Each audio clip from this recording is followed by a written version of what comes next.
10월 12일 보궐선거를 앞두고 부산 금정체육공원을 방문한 이재명은 권력이란 바다를 항해하는 배와 같으며 선장이 매일 술 먹고 지도도 볼 줄 모른다면 항해가 되겠느냐고 말했습니다.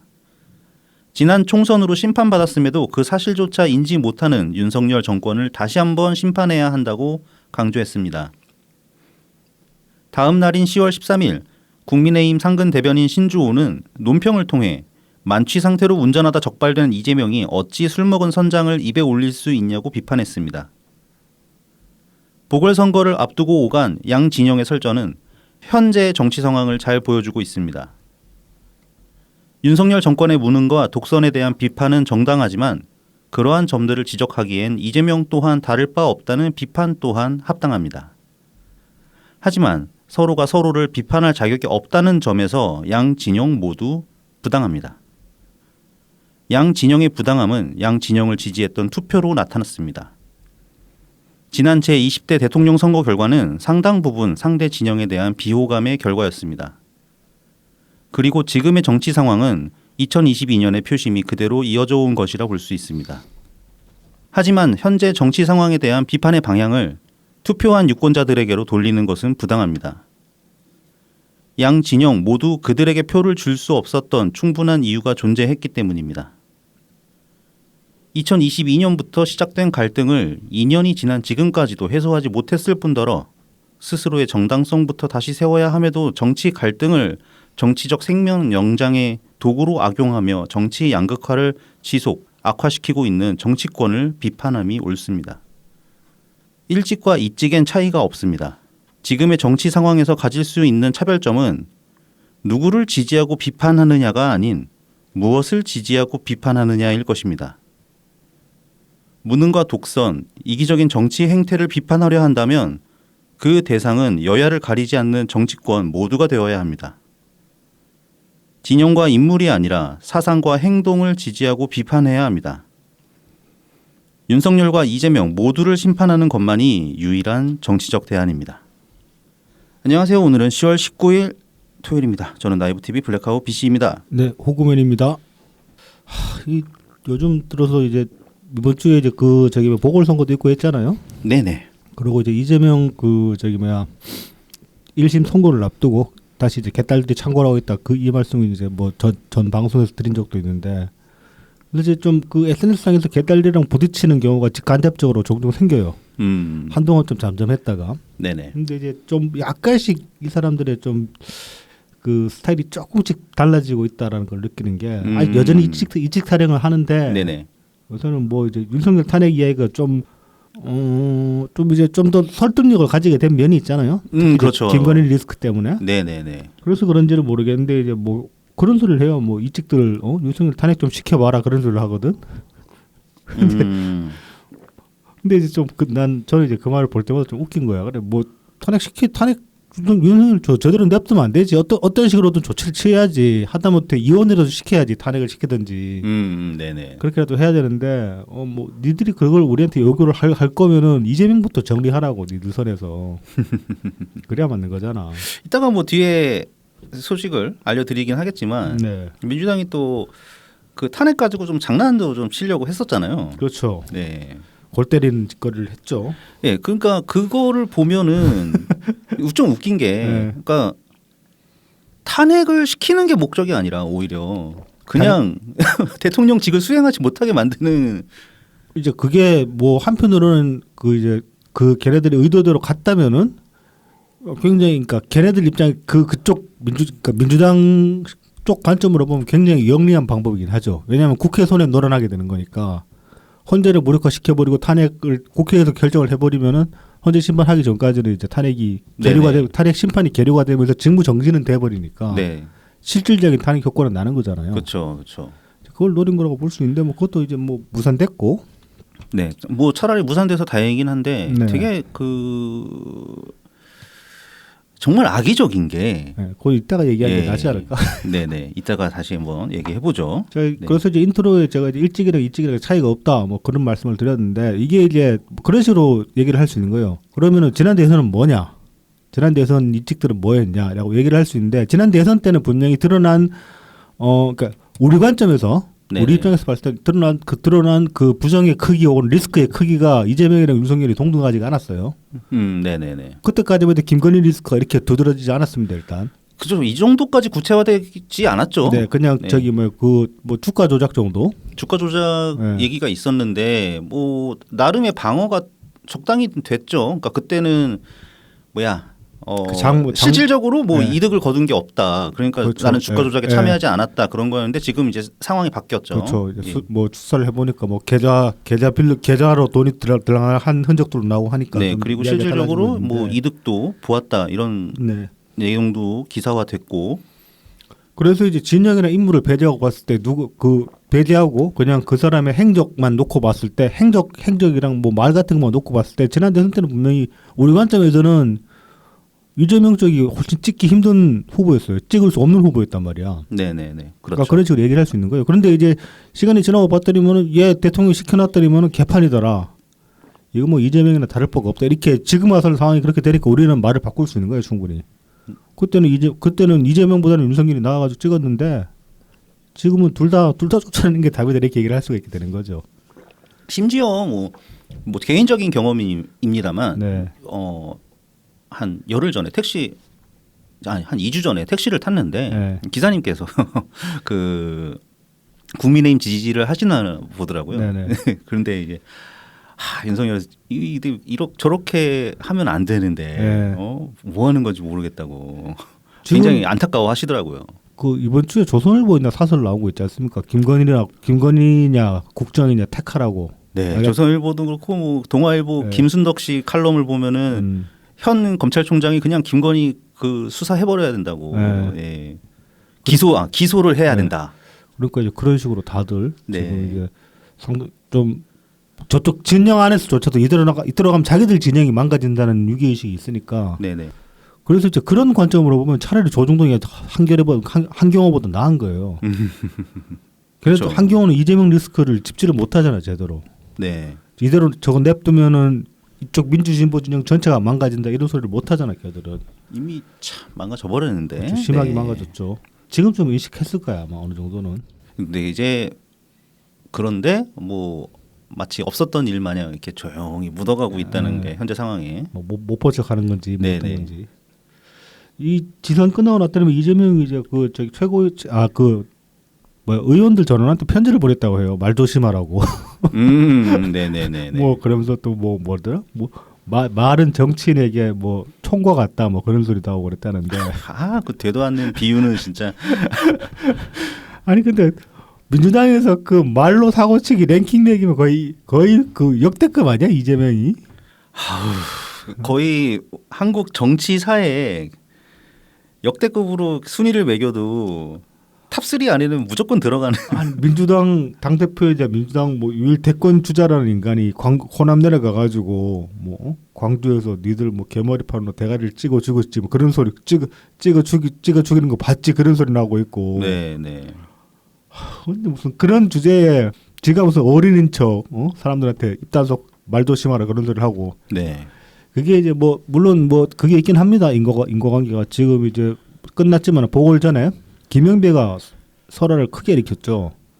부산 금정구 이제 보궐선거에 관해 가지고 국힘이 말하자면 이제 유책 쌓이고 있다. 그러니까 보궐의 원인이 국힘 지자체장인데 뭐 국힘 후보 안 되는데 그런 식으로 얘기를 했어요. 근데 금정구 같은 경우는 사고 친 게 아니에요. 그냥 그 저기 돌아가신 거잖아요. 예. 근데 그거 이제 패드립이지. 그러니까 명을 달리한 거 그거 어.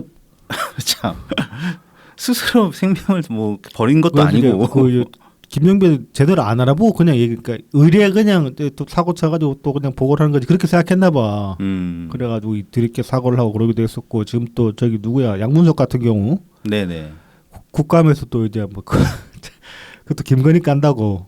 그렇죠. 그러다가 이제 그 국악인들한테 지금 이제 아주 국악인들이 지금 엄청 심각하게 분노를 하고 있거든요. 좀 제명시키라고 그런 그쵸. 수준이거든 국회에서. 안 그러면 우리 가서 시위한다고. 네네. 그런 수준에다가 또 이제 뭐 말은 아니지만은 민영배 같은 경우는 지금 국감 기간 동안 골프 3번째 다 걸렸다고. 이거 옛날 그분 생각나게 하는. 네. 예. 골프공에 봉황 마크 그리고 다녔다. 그냥 지세상이 되겠지. 위기 의식이 없는 거지. 국감 시즌인데 참 하긴 이재명도 국감 시즌인데 지 개인 행사하더라. 뭐 오늘인가?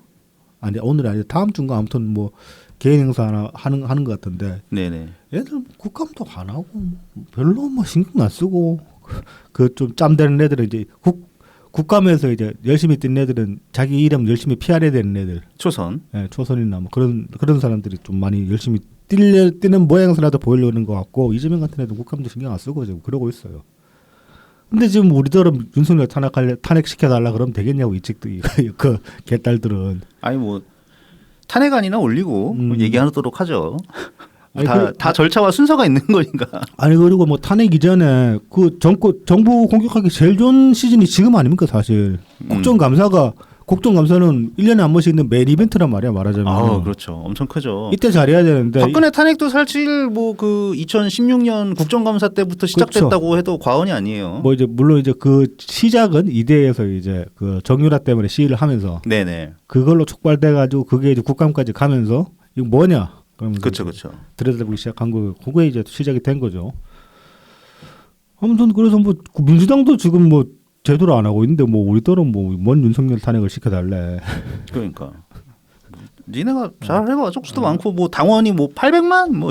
뭐 그리고 지금 이제 10만 정의의 양성한다 그러잖아. 그러니까. 그거 이제 관련해 가지고 그 저 트윗에 쓰긴 했습니다만 그거를 이제 뭐 개딸 2다, 개딸 시즌 2다 이제 그렇게 송가역. 송가역 시즌 2다 그렇게 네. 명명을 했던데 성격이 좀 다르다 많이. 음. 송가역은 사실 그 물론 이제 이후에 송가역이 결성되고 나가지고 이재명이 이제 뭐 시장직을 하면서 송가역 일부 인물들에게 이제 특혜를 준 건 어느 정도 사실이에요. 보면 일감 몰아주기 그런 식으로 해가지고. 네네네. 근데 이제 그걸 제외하고 애초에 송가역은 조직 자체는 불법성이 없어요. 그냥 그 지지자 조직이야. 정치인 그렇죠. 네. 정치인 팬카페 같은 거라고. 팬클럽이지. 노사모랑 비슷한 거라고 말하자면. 네네. 근데 이 10만 정의의 개딸 이건 다르거든. 당 내부에서 그러니까 예를 들어 이재명이 개인적으로 뭐 10만 정의의 개딸을 만들겠다 그런 거는 상관이 없어. 그거 하던 말들인데 민주당에서 그러는 건 문제가 되는 거죠. 그렇죠. 왜냐하면 이재명 지지자 10만을 모으겠다 이거는 말이 안 되는 거잖아. 네네. 민주당이 지금 뭐 대선 경선 시즌이라 가지고 이재명으로 뭐 그 후보가 결정이 됐다 그것도 아닌데. 그러니까 이 민주당의 사유화가 끝났다는 거를 어김없이 보여주고 있는 거죠. 그렇죠. 이제 그래서 그 당 사유화 관점으로 봐야 되는 거고 뭐 사실 지지자로 뭐 100만을 모으든 뭐 10만을 모으든 무슨 상관이겠어요. 그건 지들 능력껏 하는 일이지. 그래서 그것 자체로는 뭐 문제 삼을 건 아니지만은 당 사유화의 그 당 사회의 결정적인 증거가 되는 그런 사건이기 때문에 그쪽으로 방점을 찍고 봐야 된다. 그래서 이거는 제가 생각하기에는 그 송가역 시즌 2라는 명명은 좀 안 맞다. 뭐 그런 생각이 듭니다. 이제 아마 그 의도하고 싶었던 거는 예전에 그 송가혁의 그 폭력성, 극렬적인 폭력성이지 폭력성. 말로만 말 그대로 진짜 걔들은 손가락으로만 혁명하는 애들이야. 네. 혁명을 하려면 진짜 목숨 걸 생각을 해야지. 손가락으로 뭔들 못하겠습니까? 네. 하룻밤 만에 만리장성도 세울 사람들인데. 참. 또 시작부터 깝깝하네서 이재명 얘기다 보니까 본 내용으로 들어갑시다. 네네. 자, 그 전에 저희를 도와주신 고마운 분들 소개해드리겠습니다. 후원 계좌를 통해서 엑친 S님, 웰컴퓨터님 후원해 주셨습니다. 네, 감사합니다. 감사합니다. 다음은 제공입니다. 웰컴퓨터입니다. 부산 사하구 낙동대로 323번 길에요. 사하역 2번 출구에 있습니다. 070-8742-9595, 051-271-0066, 010-8691-0079번입니다. 트위터에서 웰컴퓨터, 인스타그램, 페이스북, 네이버 블로그에서 웰컴퓨터 @ AIR 숫자 12 웰컴퓨터 0079를 검색해 주시면 됩니다. 오랜 조립 경험을 바탕으로 최적의 견적을 구성해 드립니다. 가성비 좋은 사무용부터 게이밍, 딥러닝용 같은 최고 사양의 PC까지 조립해 드리고 있습니다. 다나와 최저가 가격으로 만나보는 웰컴퓨터의 견적을 지금 확인해 보세요. 전국 어디서든 AS가 필요하시면 연락 주시기 바랍니다. 안전한 배송에 사용되는 웰컴퓨터의 배송 박스를 미리 보내드립니다. 문제가 생긴 컴퓨터를 반품해 보내주시기만 하면 전국 어디에서도 웰컴퓨터의 서비스를 편하게 받으실 수 있습니다. 유튜브 웰컴퓨터 채널을 통해서 연락 주시면 사은품도 별도로 챙겨드리니까 꼭 말씀해 주시기 바랍니다.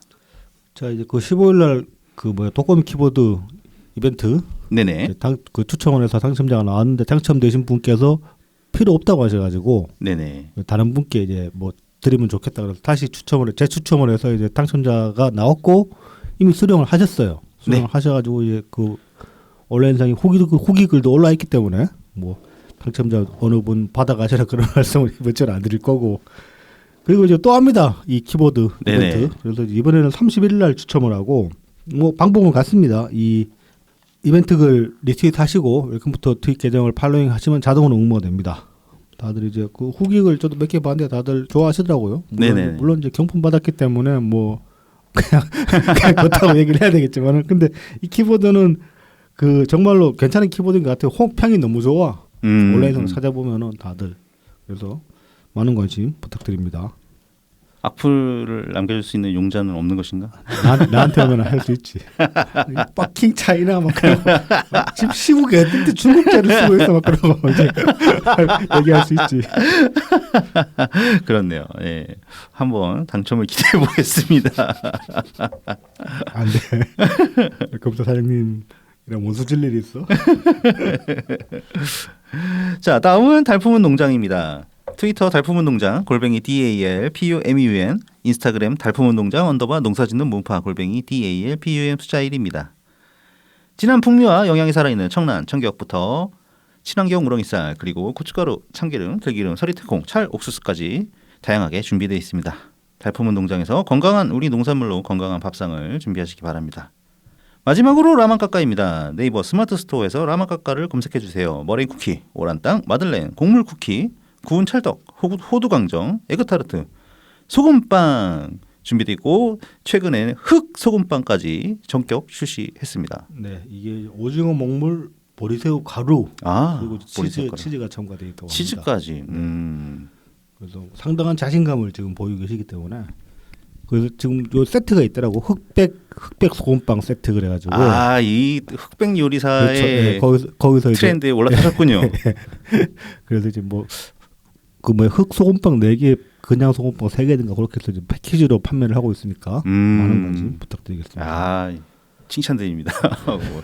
흑백 요리사가 상당하긴 한가 보더라고요. 네, 뭐 저는 이제 원래 그런 TV 그런 예능을 별로 안 좋아하기 때문에 서바이벌 예능, 서바이벌 예능 자체를 굉장히 부정하고 싫어하기 때문에 그래서 안 보긴 하는데 상당히 그 화제가 되고 있죠. 넷플릭스에서 흥행도 하고 있고 지금.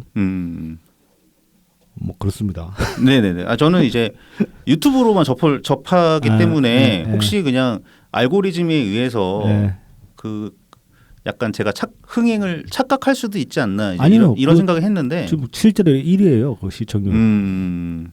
그래서 이제 그 전까지 국내 OTT가 넷플릭스랑 이제 경쟁을 하면서 네네. 그래도 우위에 있었던 게 그런 이제 예능 컨텐츠였는데 그까지 지금 이제 이번에 그 흑백 요리사가 예능 컨텐츠 넷플릭스에서 만든 예능 컨텐츠 중에서 처음으로 지금 이제 그렇게 흥행을 한 거거든요. 그래서 이제 그것도 뭐 상당한 지금 국내 OTT들은 상당한 위기감을 가지게 됐다. 넷플릭스가 이것까지 치고 들어오는 바람에 뭐 그런 얘기도 있더라고.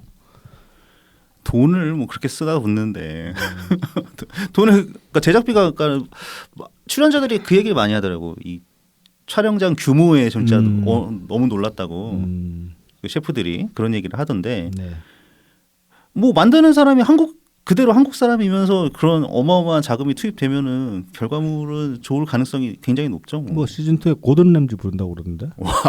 나올까? 아무튼 섭외 들어갔다고 그러는 것 같아요.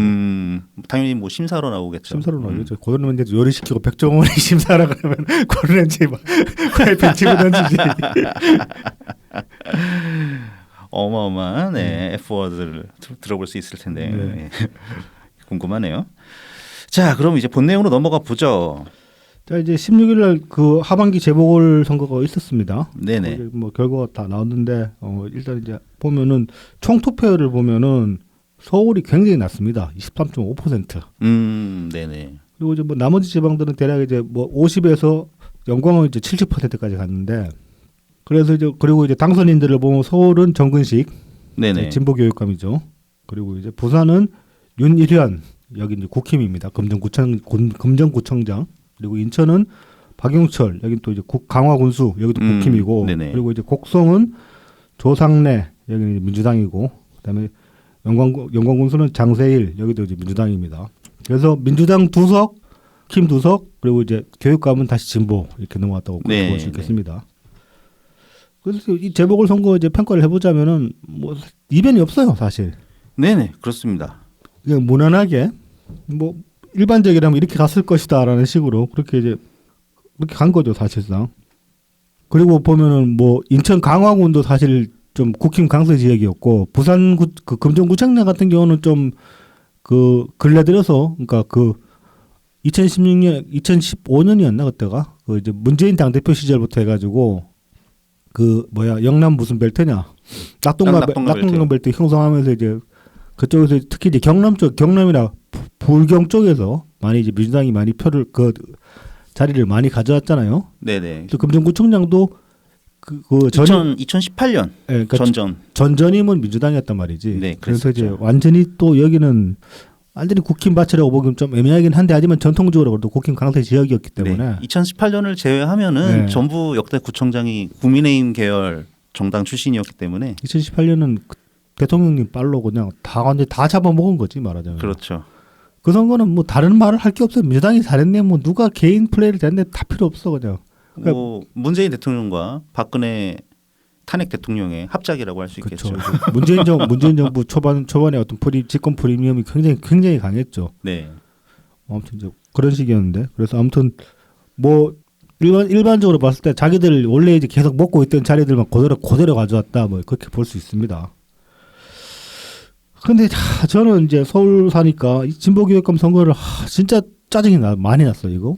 뽑으려면 이걸 뽑아야 되나 말아야 되나 그런 고민을 많이 했거든. 결국 이제 투표를 하긴 했는데 이게 이제 그 조전혁이 좀 수권 레벨이 많이 진화를 했어요. 더 안 그래도 심하던 사람이 이런 뉴라이트 농도도 더 짙어지고 그래가지고 이건 뽑아놓으면 진짜 절단 내겠다 싶은 수준이라 가지고 그래서 이제 어쩔 수 없다 그러고 이제 정근식을 찍긴 찍었는데 이게 참 진짜 이 2022년 대선만큼 아니면 어떤 면에서는 그보다 더 좀 끔찍한 선거였다 개인적인 느낌은. 네네.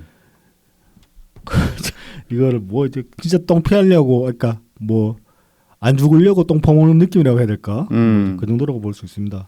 이게 뭐 투표권이 없었던 저는 참 다행이라고 생각하는데 나름 굉장히 고민되더라고. 실제 내가 투표를 했다면은 뭐 다음 지방선거 때 경기도 교육감 뽑는 선거도 뭐 보면은 별로 그냥 그럴 걸. 그렇죠. 예. 저 민주진보 쪽에서 좀 제대로 된 후보를 내놓기 힘들 거고 그렇다고 해서 보수 쪽에서 네. 좀 제대로 된 대항마를 세우는 것도 여기가 더 고인물 같아 어떤 면에서 보면은 이 교육감 선거들이 이 일반 그 뭐야 의원 선거보다 의원이나 단체장 선거보다 그래서 이 조전혁 같은 경우는 그러니까 앞서 말씀드렸다시피 수권 농도가 더 강해진 면도 있고 그리고 이제 뭐 기사를 찾아보면은 이제 이거를 많이 패는 없습니다.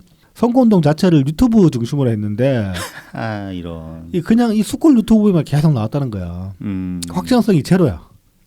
그 이쪽 자기 진영표만 끌어올려고 했지 그냥 내가 저쪽보다 낫습니다. 뭐 그런 식의 이제 어필을 못 하는 거야. 중도 어필을 전혀 안 했네요. 그래서 이제 뭐 주로 나간 유튜브 채널들이 뭐 이런 데라고 합니다. 손상대 TV 들어본 적 있어요? 없습니다. 아무튼 손상대 TV라는 데도 나왔다고 하고 강용석 인싸 TV. 유치하다. 저렴하다. 네. 그리고 고성국 TV, 뭐 성재준 TV. 참 라인업 화려하잖아 보면은. 네네.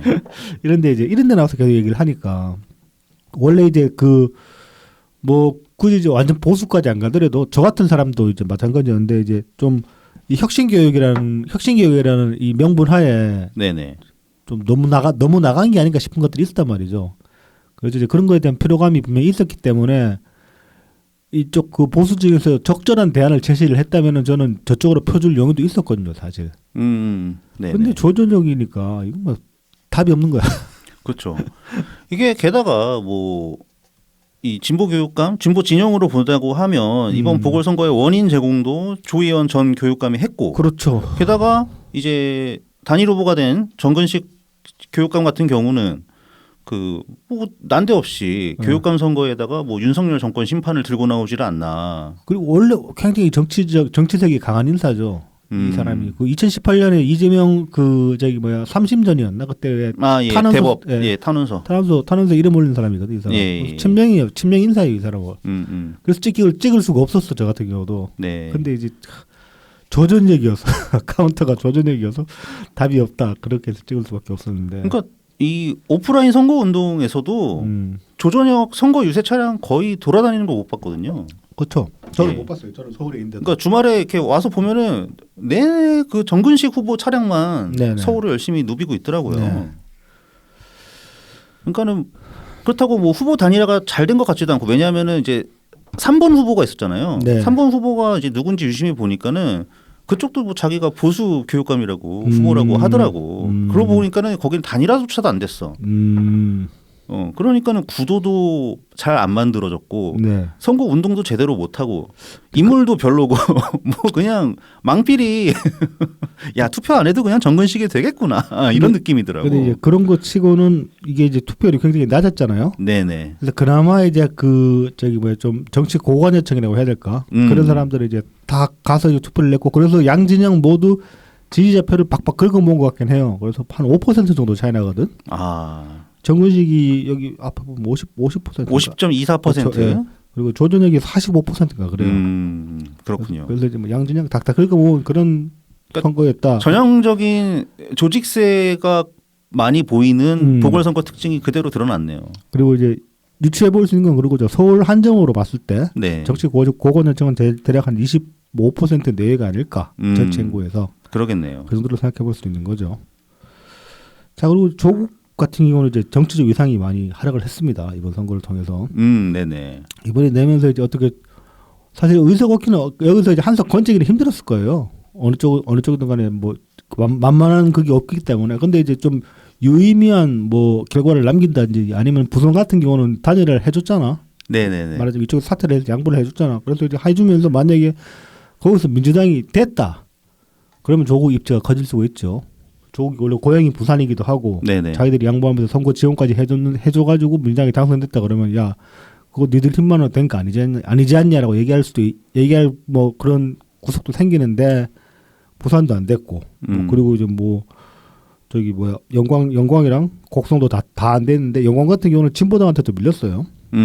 진보당이 한 40% 정도 먹었는데 근데 이거 같은 경우는 진보당이 40이 아니구나 40, 30, 20인가 뭐 아무튼 그런데 아무튼 근데 그 영광 같은 경우 그러니까 진보당한테 시골에서 밀리는 거는 그렇게 이상한 일은 아니에요 사실은. 그렇죠. 특히 이제 호남 쪽 시골 같으면은 이쪽은 굉장히 옛날부터 그 통진당 시절 아니면 그 이전 민노당 시절부터 그 농촌 조직을 굉장히 일찍 시작해가지고 뿌리 깊게 지금 자리가 잡혀 있는 상태이기 때문에 조국당 같은 쩌리들이 가가지고 이렇게 막 들이댄다고 그게 넘어갈 그게 아니거든. 네네. 그래서 이제 뭐 여러 기사들에서는 이제 다들 이렇게 얘기를 합니다. 이제 조국 대법 판결 언제지? 아무튼 뭐 대법 판결 얼마 안 남았잖아요. 네. 그 대법 판결 결과에 따라 가지고서 뭐 조국이 예를 들어서 감옥에 간다. 그러면은 이제 조국당은 결국 민주당과 통합을 할 것이다. 뭐 이제 그렇게 많이 전망을 하고 있죠. 근데 사실 말이 통합이지 그건 흡수라고 봐야 되는 거고. 그렇죠. 네네. 무엇보다 지지 기반이 같기 때문에 같은 풀에서 나왔기 때문에 그래서 뭐 조국당의 운명은 그렇게 이제 그냥 흡수되어서 사라지는 게 아니라 소멸되지 않겠나 뭐 그렇게 보고 있긴 합니다. 그러면 이제 조국의 어떤 그 대권 주자로서 위상도 많이 약화가 되겠죠. 뭐 어차피 대법 가면은 피선거권도 대법에서 이제 판결 뭐 실형이 나면은 피선거권도 박탈이 되기 때문에 당분간 정치를 못하긴 하겠지만은. 근데 이제 이와 관련해 가지고 디지털 타임스에서 좀 이거 제목을 어그로 끌려고 하는 기사인지 이런 기사가 하나 났어요. 10월 17일 기사인데 전남 영광서 이낙연 팬덤 가까스로 극복한 민주라는 제목의 기사입니다. 그래서 영광에서 이제 민주당이 이기긴 했는데 이게 그 진보당이 앞서 말씀드렸다시피 꽤 선전을 했거든요. 네네. 그래서 뭐 그 이제 이낙연 팬덤이 민주당이 별로 안 좋아가지고 민주당이 간당간당하게 이겼다. 뭐 이런 식의 기사예요. 그래서 여기 기사 내용을 보면은 이제 민주당이 41% 득표를 했는데 조국당, 진보당 득표를 합치면 60% 가까이 된다 거의. 그래서 이제 이 기사에서는 이낙연 총리 지지 팬덤이 조국 진보당으로 분산됐다. 분산돼서 표를 줬다. 뭐 이렇게 얘기를 하고 있습니다. 이 기사에 이제 인용된 한 친명계 의원의 그 인터뷰를 보면은 아무리 탈당했더라도 여전히 바닥 민심에는 이전 대표를 향한 향수와 미련이 남아 있다. 이런 팬덤들은 우리 당에 오는 게 아니라 조국 혁신당과 진보당으로 분산됐다. 이거 수긍할 수 있습니까 이 말을? 글쎄요, 아닐 것 같은데. 그냥 치명계 의원의 내피셜일 것 같은데요. 그래서 이제 이단 말 보면 저도 좀 반박하고 싶어지는데 이게 이제 뭐 이런 얘기를 합니다. 이전 대표와 함께 문재인 정부에서 일한 조국 대표를 향한 팬심으로 이동하는 경향도 상당했다.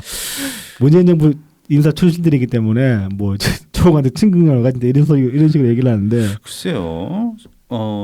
우리 새미래민주당의 조국에 대해서 안타까워하시는 분들이 그렇게 많지는 않을 것 같은데. 없지는 않는데 예, 저도 저 방송에 좀 됐지만은 댓글 하나 달린 거 보고 우리 방송 들으시는 분 중에도 이렇게 생각하시는 분이 있구나라는 걸 이제 그때 한번 느꼈었는데 조국 너무 비판하는 거 부당하다. 왜냐하면은 뭐 조국당 같은 경우도 우리랑 충분히 이제 뭐 정책적으로나 이러면서 연계할 수 있는데 조국 까대는 게 우리한테 이익이 되겠냐 이제 그렇게 말씀하시는 분이 있더라고요.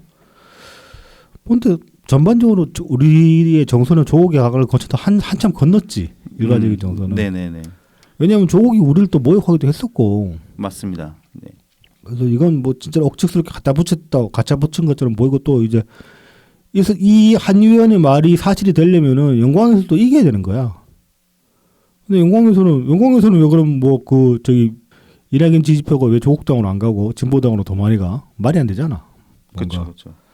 그래서 뭐 실제로 이제 영광 국민들 같은 경우는 이제 이낙연 대표님 고향이니까 그쪽에서 지지세가 있긴 있을 거예요 분명히 고향 사람이고 하니까. 그렇죠. 그래서 뭐 그분들 중에 뭐 표가 갈렸을 수도 있겠죠 어느 정도. 근데 이거를 무슨 이낙연 팬덤이 어쩌고 저쩌고 얘기하면 그런 건 아닌 것 같다. 딱히 뭐 그런 생각이 듭니다.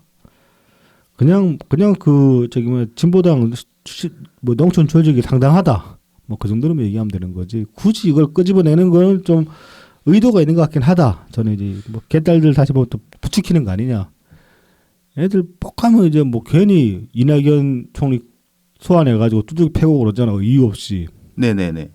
뭐 주제를 관심을 돌리려고 하는 건지 아니면 그걸 하면서 이제 다시 또 결속력을 강화시키려고 하는 건지. 그래서 뭐 이제 보궐선거는 뭐 이렇습니다. 결국 이제 바뀐 게 아무것도 없어요. 보궐선거 치렀는데. 그런데 이제 다만 그건 있지. 이재명이 이제 앞서 인트로에도 말씀드렸지만 다시 한번 제2의 정권 심판을 해야 된다. 그런 식으로 주장을 했잖아요. 유세를 하면서. 네. 근데 제2의 정권 심판을 결국 못했다. 왜냐하면은 이재명 본인도 똑같이 더러운 놈이기 때문에. 그렇죠. 표 줄만한데 막 이제 이 호남 지역에서나 겨우겨우 표를 받았지 나머지 지역들은 택도 없다 이렇게 되는 거죠.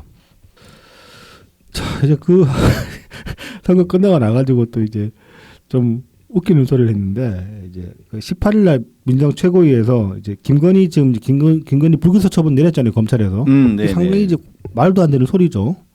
제대로 아예 뭐 이따가 또 감사한 얘기도 하겠지만 사실상 제대로 들여다 본 것도 없어요. 김건희 관해서 아예 손을 안 댔다고 봐야 돼. 불기소 처분이라는 게 뭐 내사를 해봤는데 혐의점이 안 잡혔다 이게 아니라 아예 손을 안 댔다고 보는 게 저는 타당하다고 보거든요.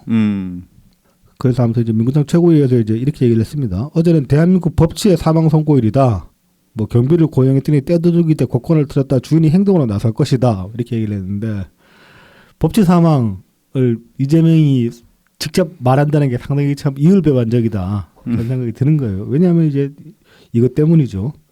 이번 주 초에 이제 이게 아니고 지난 주말부터 아마 지난주 일요일부터인가 이 얘기가 나와가지고 이거 큰일이다. 문제를 제기를 했는데 불과 하루 만에 이제 헌재에서 당사자들이 알아서 이제 해결을 해버린 그런 케이스라고 볼 수 있는데 이게 이제 뭐 지나간 뉴스나 지나간 내용이긴 합니다만은 다시 한번 이제 좀 리마인드를 해보자면은 10월 17일이 원래 이제 그 헌법재판관 3명의 헌법재판관 임기가 끝나는 날이에요. 네. 이 3명의 헌재 재판관들은 이제 국회 추천 일다들. 네. 그래서 이제 국회에서 이 사람들 나오기 전에 새로 뽑아야 되는 헌법재판관 3인을 뽑았어야 했는데 아직까지 못 뽑고 있어요 국회에서. 왜 못 뽑고 있냐면은 지금 민주당이 강짜를 부려서 그렇거든. 원래 이제 기존의 헌법재판관은 국회에서 이제 선임을 할 때 여야에서 한 명씩 추천해서 선임하고 나머지 그러니까 3명을 선임하는데 여야 1명씩 근데 나머지 1명은 여야가 합의를 내가지고 네네. 그렇게 3명을 선임을 하는데 이번 국회에 들어가지고 민주당이 강자를 부르는 거야. 야 우리가 압도적 다수인데 우리가 2명 선임하겠다 이렇게 나온 거야. 아이고 참 뭐 이런 것까지. 그러니까 국힘이 뭐 말도 안 되는 소리 하지 마 이렇게 나올 수밖에 없잖아요. 그렇죠, 그렇죠. 그래서 이것 때문에 지금 이제 그 국회에서 이제 현재 뭐 헌법재판관 3인을 계속 못 뽑고 있는 상태예요. 그래서 지금 10월 17일 이후에는 헌법재판관 원래 이제 9인이 그 정원이잖아요. 네네. 정원 9인인데 지금 6명밖에 안 내게 되는 거야. 이게 뭐가 문제냐면은 헌법재판소 법에 따르면은 헌재에서 어떤 심리를 할 때 최소 그 정족수가 7인이에요. 7인. 법에 네네. 따르면. 근데 이제 7인이 안 되니까 헌법재판소에서 아무것도 못 하게 되는 거야. 헌법재판소 법에 따르면은. 네. 그러니까 7명 이상의 출석으로 사건을 심리한다 이렇게 돼 있네요. 그래서 이제 당초 이제 이것 때문에 전망을 했던 게 야 이러면은 10월 17일 이후로 헌재가 마비가 돼 버린다 완전히. 그래서 이제 이게 문제다. 왜 문제냐 하면은 앞서 이제 살짝 말씀드렸지만은 국회에서 만약에 탄핵을 추진을 했을 때 대통령 탄핵 같은 경우는 그 전체 의석수 3분의 2가 찬성을 해야 되잖아요. 네네. 근데 대통령을 제외하고 나머지는 다수결인가 그럴 거예요. 뭐 과반으로. 뭐 검사라던가 뭐. 네, 출석인은 과반인가 그렇게 되기 때문에 네네. 대통령을 제외하면 국회에서 누구를 탄핵해도 다 지금 민주당 의도대로 탄핵을 시킬 수도 있고 안 시킬 수도 있는 거야. 네. 그러니까 국힘에서 예를 들어 누구를 탄핵하겠다고 안을 올리면 민주당에서 다 반대 때려버리면 다 무산되고 하지만 민주당에서 누구 탄핵하겠다고 던져버리면 민주당 의석수로 밀어붙일 수 있기 때문에 대통령 제외하고 누구든 간에 국회에서는 탄핵을 시킬 수가 있어요. 네, 그래서 검사 여러 그렇죠. 탄핵을 시켜봤는데 네. 한 명도 성공하지 못했죠. 네.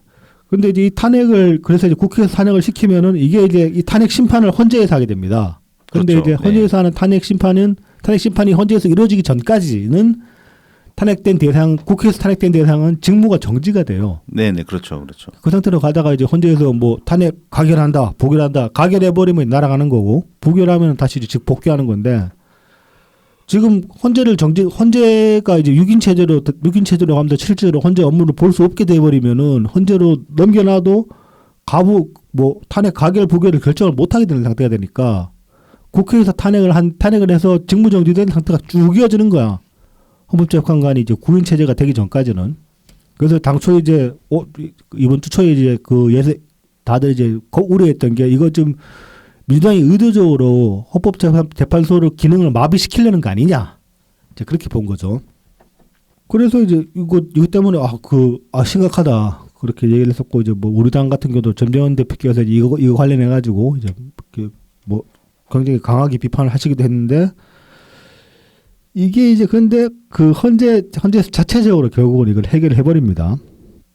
방통위원장 이진숙 네네. 이 양반이 8월달에 이제 민주당이 탄핵을 시켰거든. 그렇죠.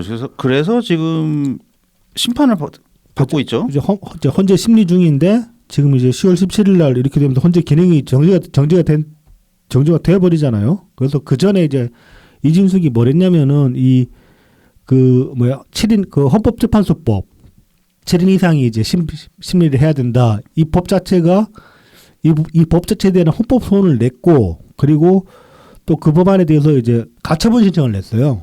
이거 지금 상황이 이런데 이 법 때문에 심리를 못하는 게 말이 안 된다 이렇게 이제 얘기를 해가지고 가처분 신청을 냈는데 그 중에 이 가처분 신청을 10월 16일인가 인용을 해버려요 헌재에서.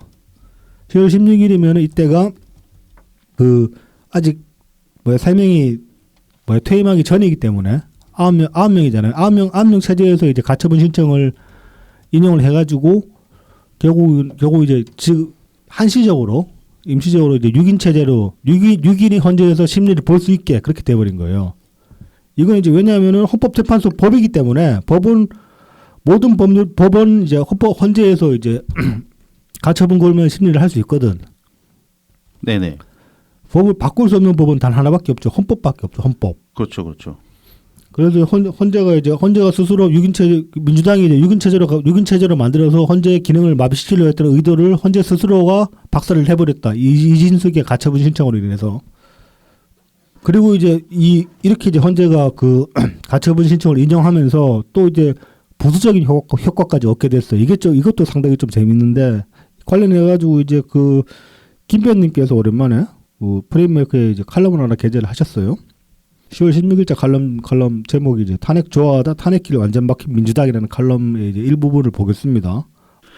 탄핵 심판 정족수는 법률인 헌법재판소 법에도 있지만 이는 헌법 제113조 제1항에 근거한 것.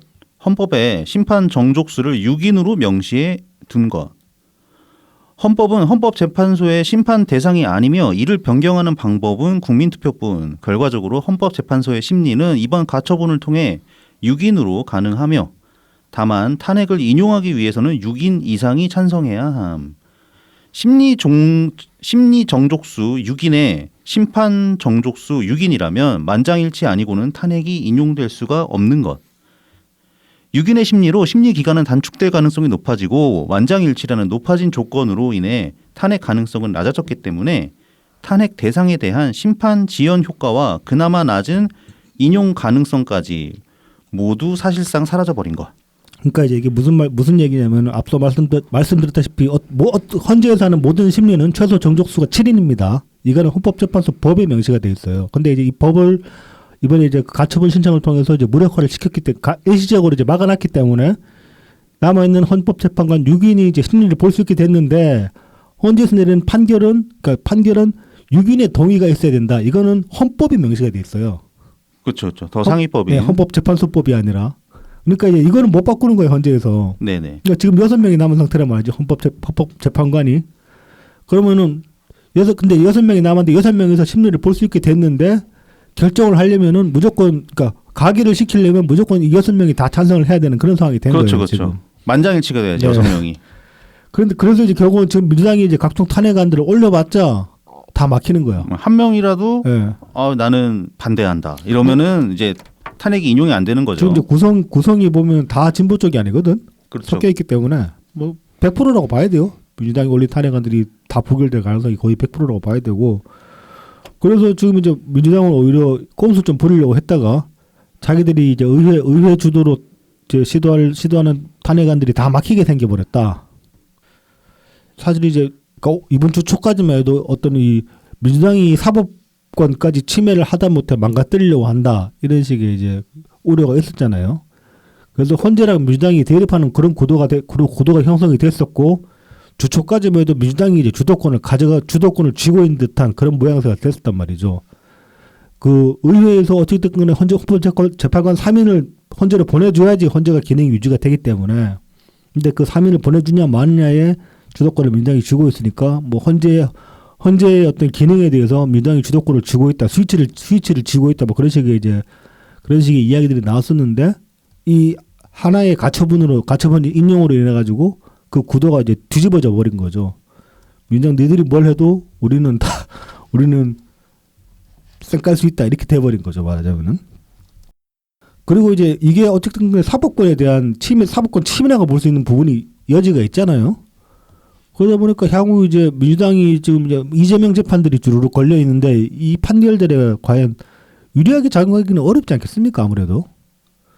얘네들 지금 이직까지 하네 이렇게 되어버리는 거니까 말하자면은 이거 판사들도 이거 다 보고 있을 거 아니야. 이 상황이 어떤 건지 인지를 하고 있을 거 아니야. 지금쯤은 민주당이 어떤 시도를 하려고 했는지. 그래서 뭐 다가오는 뭐 이제 11월 15일 판결이 더욱더 기대가 되는 부분이 있다. 저는 개인적으로 그렇습니다. 네, 이제 그 국정감사도 얼마 남지 않았죠. 뭐 이제 사실상 무슨 상임이라 그러지? 그러니까 겸임 상임위만 거의 남았을 것 같은데 일정이. 그렇죠. 이제 뭐 웬만한 데는 거의 이제 반 이상 한 3분의 2 정도 했다고 봐야죠. 이 국정감사에 대한 이제 기사가 하나 있는데 보도된 거를 보면 10월 8일 뉴스원에서 보도를 했습니다. 국정감사 말잔치로 끝났다. 상임위 결과보고서 채택률 31%에 불과하다. 라는 제목에. 네, 이게 이제 올해 말고 지난 2022년, 2023년 네, 이제 국정감사 결과보고서 채택률을 조사한 건데요. 경실련에서 조사를 했다고 합니다. 네, 이제 10월 8일에 발표가 된 내용이라고 하죠. 그래서 주요 16개 상임위원회의 결과보고서 채택률 그리고 주요 부처 30개 기관 시정처리 결과보고서 제출률을 조사한 것을 보면은 이게 16개 상임위 중에 11개 상임위만 결과 보고서가 채택이 돼서 상임위 같은 경우는 68.8%에 불과하고 같은 해 이게 이제 22년 얘기죠. 네. 그리고 이제 같은 2022년에 정부 기관 시정 처리 결과 보고서 제출률은 63.3%로 30개 기관 중에 19개라고 합니다.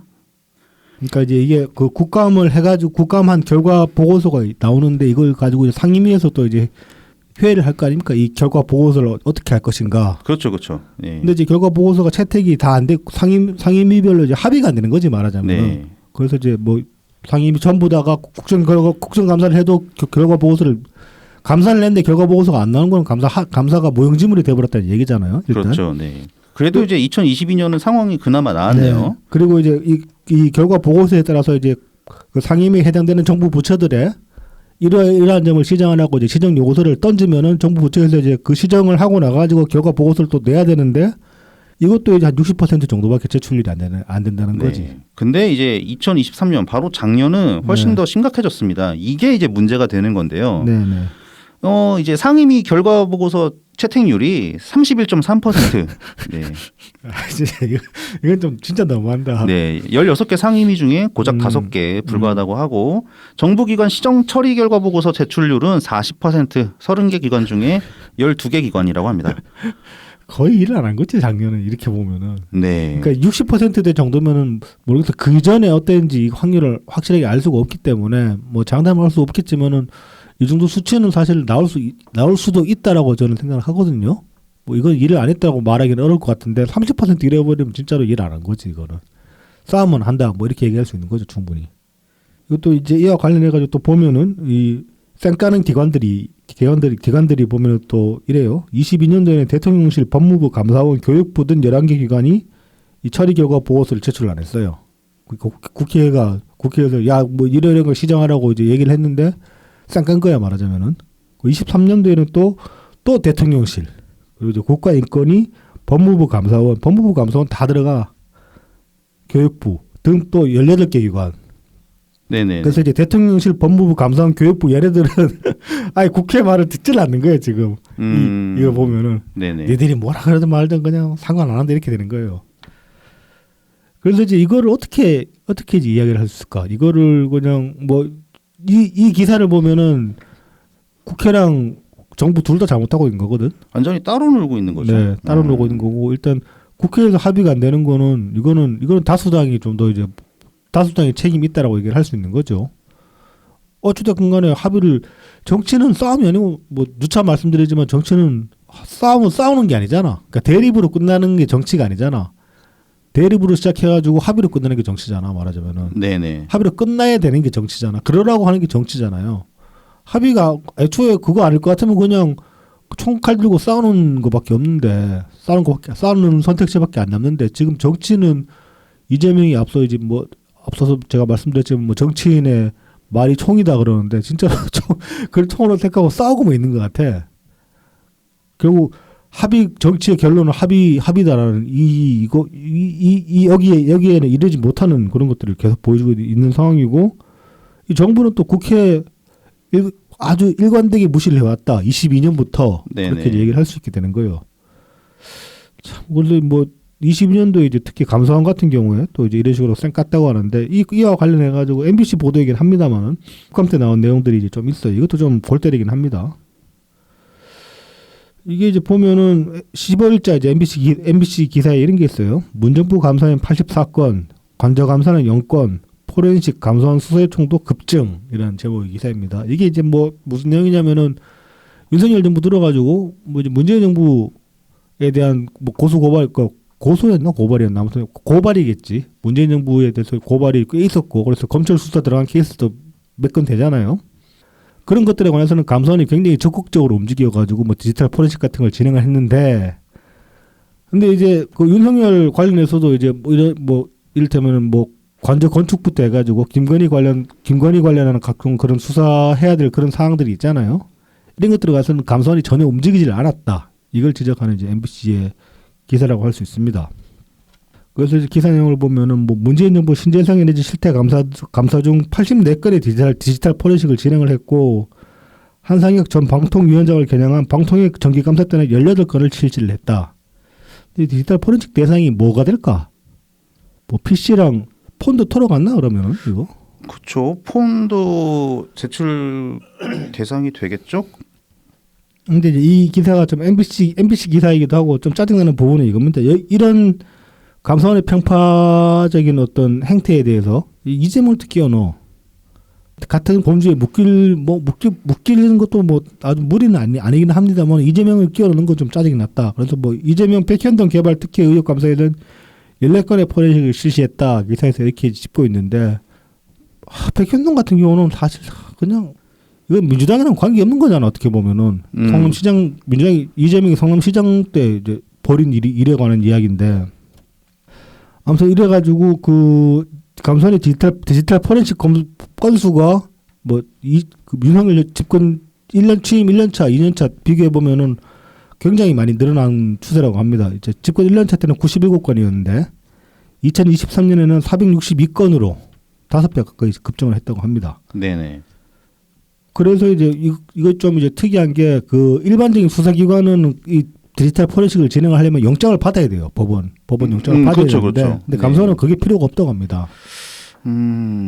그래서 이제 이게 뭐 그런 식으로 이제 해석을 할 수가 있는 거예요. 감사원이 굉장히 정치적으로 군다면은 어떤 이런 영장이 필요 없이 디지털 포렌식을 할 수 있다는 점을 악용을 해서 정권의 수적에 대해서 움직이고 있다라고 이제 그렇게 이제 비판할 수 있는 그 비판점이 생기는 거예요. 그리고 특히 이제 윤석열 정부 들어가지고는 또 이제 감사원의 자율성을 굉장히 강화하는 쪽으로 이제 또 규정을 대폭 완화를 시켰다고 합니다. 네네네. 그래서 뭐 저는 좀 이제 저도 이제 그렇게 생각하는데 민주당이 뭐 검찰 독재 정권이라고 많이 얘기를 하잖아요. 근데 저는 지금 윤석열이 수적으로 부르는 건 검찰이 아니라고 생각해요. 감사원이라고 생각해요. 네네. 그래서 그렇게 보면 검찰 독재라는 말은 좀 앞뒤가 안 맞다. 검찰 독재라는 말은 이재명 수사에 대해서 어떤 방어하기엔 논리로 만들어낸 말이라고 볼 수 있지. 행태적으로 짚어보면 사실 검찰 독재라기보다 감사원 독재에 가깝다 어떻게 보면은. 그래서 이제 이런 식으로 감사원이 디지털 포렌식 진행해가지고 뭔가 건수를 잡아내면 이걸 다 검찰에 던져주는 거예요. 그렇죠. 그렇게 되는 거죠. 원래는 검찰이 제보를 받고 내사를 진행한 다음에 영장을 받아가지고 디지털 포렌식을 해야 되는데 그 절차가 감사원을 통해서 생략이 되어지는 그런 면이 있는 거예요. 근데 이게 이제 윤석열 정권의 표적 수사적인 면으로 그렇게 이제 표적 수사의 어떤 도구로 감사원이 활용되고 있는 게 아닌가라고 이제 MBC는 짚고 있고 그 주장은 저도 뭐 동의를 할 수 있지만 여기다 이재명을 끼워넣는 건 크게 잘못됐다. 이재명은 전혀 다른 케이스라고 봐야 된다. 그렇게 이제 생각이 됩니다. 그래서 뭐 실제로 감사원이 그 검찰 수사 요청한 게 2022년에는 22건이었는데 작년에는 46건으로 2배가 증가를 했다고 합니다. 그리고 올해 같은 경우는 올해 지금 이제 상반기, 그러니까 지금 하반기로 접어들고 있는 상태잖아요. 그런데 이제 벌써 지금 작년 1년치에 해당하는 그 건수만큼 이제 감사원의 수사 요청 건수가 그 정도로 차 있다고 합니다. 45건. 작년 1년 동안 46건이었는데 그래서 뭐 올해는 아마 작년보다 더 많이 감사원이 수사 요청을 하지 않겠나 이제 그렇게 보여집니다. 그래서 이제 여기 MBC가 이제 그 감사원에다가 이재명 끼워넣는 게 이제 짜증이 났던 게 여기서도 보면은 뭐 백현동 수사 이야기가 나오잖아요. 네. 이와 관련해 가지고 이번 주에 이제 마침 중앙일보에서 이 좀 옹벽 아파트 이야기를 다시 좀 보도를 했어요.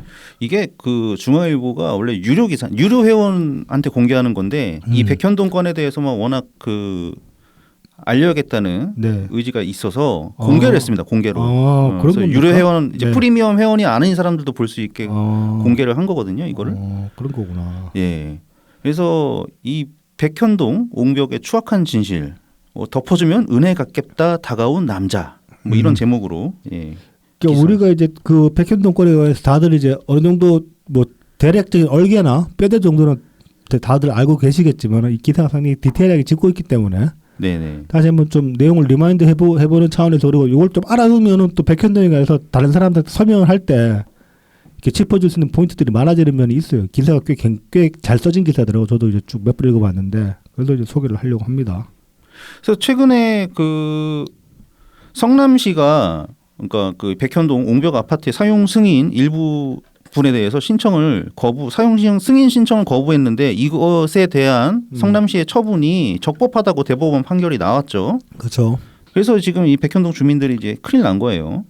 이게 손해를 여러 방면으로 보게 됐습니다. 이게 네네. 이 사용 승인 거부가 이제 커뮤니티 센터에 관한 거잖아요. 옹벽 앞에 있는 아파트 전체가 아니고 아파트에 이제 그 커뮤니티 센터가 사용 승인이 거부가 난 상태인데 이것 때문에 일단은 커뮤니티 센터를 이용을 못 해요. 네, 그렇죠. 근데 요즘 그 뭐 한 2015년대, 2010년대 이후부터 지어진 아파트들을 이제 유행이 아파트 단지 안에 커뮤니티 센터를 조성을 하는 거거든요. 그렇죠, 그렇죠. 뭐 이제 지금 저희 청취자분들 중에도 근래 신축된 아파트에 사시는 분들 있으셔서 아시겠지만 아시는 분들은 이 커뮤니티 센터라는 게 안에 이제 말 그대로 온갖 시설이 다 들어가 있습니다. 뭐 단순히 뭐 주민센터가 아니고 뭐 입주민센터가 아니고 안에 보면 뭐 헬스장 같은 것도 있고 피트니스 센터도 있고 예. 뭐 식당들도 있고 몰도 있고 여러 가지 유락 시설을 제공하는 경우도 뭐 있고 이제 도서실도 있고 독서실도 네. 있고. 요즘 이제 고급 아파트 같은 경우는 아예 그냥 거기서 저기 케이터링까지 해준다고 하잖아. 집에다가 그냥 삼시세끼 갖다 주는 아파트도 있더라고. 네, 별의별. 관리비가 엄청 비싸겠지 그런 데는. 그러겠죠. 그러니까 네. 말이 아파트지 거의 호텔이나 마찬가지 수준의 그런 아파트도 있던데 아무튼 이제 그런 식의 커뮤니티 여기가 자이였나 그럴 거야 아마 옹벽 아파트가. 자이 맞나 아무튼 그래도 근데 이 커뮤니티 센터가 그래서 굉장히 핵심 시설이라고 볼 수 있는데 이거를 지금 몇 년째 이용을 아예 못 하고 있는 거예요. 승인이 안 나가지고. 그리고 이제 그래서 이제 그것 때문에 문제고 그리고 또 이제 옹벽 자체가 굉장히 위험하니까 주민들이 뭐 안심하고 집이라고 사놨는데 안심하고 살 수가 없는 그런 상황이 된 거예요. 말하자면은. 네. 그런데 이제 이것도 이 두 가지도 문제지만은 이제 기사에서 짚고 있는 중요한 포인트가 재산권이 지금 심각하게 침해가 됐다. 그렇죠, 그렇죠. 이건 이제 뭐냐면은 지금 이제 커뮤니티 센터가 준공 허가가 안 떨어졌기 때문에 아파트 그 입주자들이 가질 수 있는 재산권이 제약이 걸린 거예요. 보통 이제 아파트 소유권이라는 게 그 건물에 대한 소유권이 있고 그 아파트 대지에 대해서 땅에 대해서 지분권을 또 가지게 된단 말이죠. 그 아파트를 돈 주고 샀을 때 가질 수 있는 그 재산권이라는 게 두 가지가 되는 거죠. 말하자면 그 공간 자기가 거주하고 있는 공간에 대한 소유권이랑 전체 땅에 대한 땅 중에 일부 지분을 이제 가지고 있는 지분권이 생기는데 지금 이 준공 허가가 안 났기 때문에 이 대지에 대한 지분권이 없는 거야 입주민들한테. 입주민은 그 시공사가 입주민한테 이 지분을 나눠줄 수가 없는 상태가 되는 거예요. 준공이 마무리가 안 됐기 때문에. 그래서 이 대지에 대한 대지 소유권은 지금 계속 그 시공사가 쥐고 있는 상태예요. 쥐고 싶어서 쥐고 있는 게 아니라 이렇게 허가가 안 나가지고. 그래서 이렇게 돼버리면은 이 아파트 건물 같은 경우에 경매를 붙여도 유찰된다고 합니다. 거의 100%. 그 경매 유찰 그렇죠. 그리고 마찬가지로 경매가 유찰이 되는 상황이니까 일반적인 거래도 안 되는 거예요. 그래서 비싼 돈 주고 아파트 들어왔는데 팔고 나갈 수도 없는 억지로 살아야 되는 아니면 뭐 전세나 놔야 되겠지. 뭐 그런 상황이 된 거예요. 강제로. 그리고 이제 기사에 보면은 뭐 이제 이것도 이게 이제 감사원에서 이제 감사원 자료를 상당히 인용한 기사거든요. 네, 네. 근데 이제 이거를 MBC에서 문제 삼은 건 좀 문제가 되는데 문제가 된다고 보는데 아무튼 감사원 자료에 따르면은 옹벽 높이가 51.3m라고 합니다. 그렇죠. 이게 몇 층 정도 되는 거죠? 51.3m면 보통 층고가 층당 한 3.5에서 좀 고급 아파트면 4m 정도 된다고 보면 되니까. 그래도 그러니까 10층을 간뿐히 넘어가는 거네요. 4m 잡아도 그렇죠. 10층 네. 넘죠. 한 2, 3층 되는 거죠. 네네. 또 새삼스럽게 다시 한번 또 진짜 골 때린다. 어떻게 옹벽 높이가 13층씩 가면은. 근데 이제 이게 얘네들이 땅을 파고 내려간 이유가 있습니다. 그렇습니다. 그러니까 용적률이 316%를 적용을 받았는데 이 용적률을 맞추려면 그러니까 층수가 올라가야 되잖아요. 네. 근데 여기가 서울공항 인근 지역이기 때문에 그렇죠. 그 성남은 다 그렇잖아요. 네, 고도 제한에 걸린다. 그러니까 이 고도 제한에 걸리지 않으려고 땅을 파 내려갔는데 땅을 그러니까 무지막지하게 파 내려간 거죠. 그러니까 이제 원래 고도 제한 그러니까 일반적으로 땅을 안 팠다 그러면은 이 15층까지밖에 못 올려요. 최대로 올려도. 네. 근데 그러면 이제 이 보장받은 316%의 용적률을 다 쓸 수가 없으니까 얼마나 아까워. 한 세대라도 더 뽑아내야 되는데. 그렇죠. 그게 다 돈이죠. 네. 그래서 이제 땅을 파내려가기 시작한 거예요. 네. 그래서 이 근데 이 옹벽의 높이는 국토계획법과 산지관리법에 따라서 제한이 돼 있는데 이게 15m를 넘으면 안 된대요. 그렇습니다. 저도 이제 솔천히 아파트 현장을 다녀봤지만은 그 옹벽 50m짜리 옹벽은 상상도 못 하겠고, 그러니까 일반적으로 옹벽 보면 한 10m 내외 그 정도로 저는 이제 인식을 하고 있거든요. 아니면 이제 계단식으로 이렇게 쌓아가지고 네네. 옹벽을 이렇게 수직으로 만드는 경우도 있고, 공간에 따라서 이제 좀 공간이 여유가 되면 계단식으로 이렇게 딱딱 올리면 좀 더 높이 올릴 수 있거든. 근데 이렇게 수직으로 쌓는 거는, 수직으로 50m 옹벽 쌓는다는 거는 진짜로 상상도 못할 일이에요. 자, 근데 그리고 이제 네네. 그 앞서 이제 316%의 용적률 말씀하셨잖아요. 네. 근데 이것도 굉장히 이례적인 겁니다. 왜냐하면 서울에서 그 이제 고층단지, 대표적인 고층단지 그러면 잠실 쪽인데 이쪽 평균 용적률이 270%예요. 그리고 이 잠실도 그 서울공항의 고도 제한의 영향을 많이 받았었죠. 네. 그래가지고 그 롯데타워 그 하기 위해서 그렇죠. 활주로 방향을 틀어줬잖아. 네. 이명박이 해줬네 뭐 그런 얘기 있었죠. 네네. 아무튼 서울에 거기도 한 270% 정도, 잠실도 270% 정도 평균으로 그렇게 나오는데 300%가 넘는다. 일상 등맞게 용적률 300% 넘은 아파트 잘 없을 거예요, 우리나라에 찾아봐도. 그렇죠.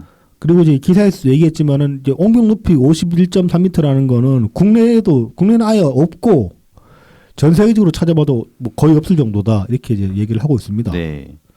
이게 그러니까는 사실상으로 이런 설계 단계에서 이미 승인이 안 나야 되는데, 그렇죠. 이 인허가 당시에 성남시 담당 직원이 이 제한 규정을 몰랐냐? 근데 알고 있었다고 합니다. 네네. 알고 있었는데 네.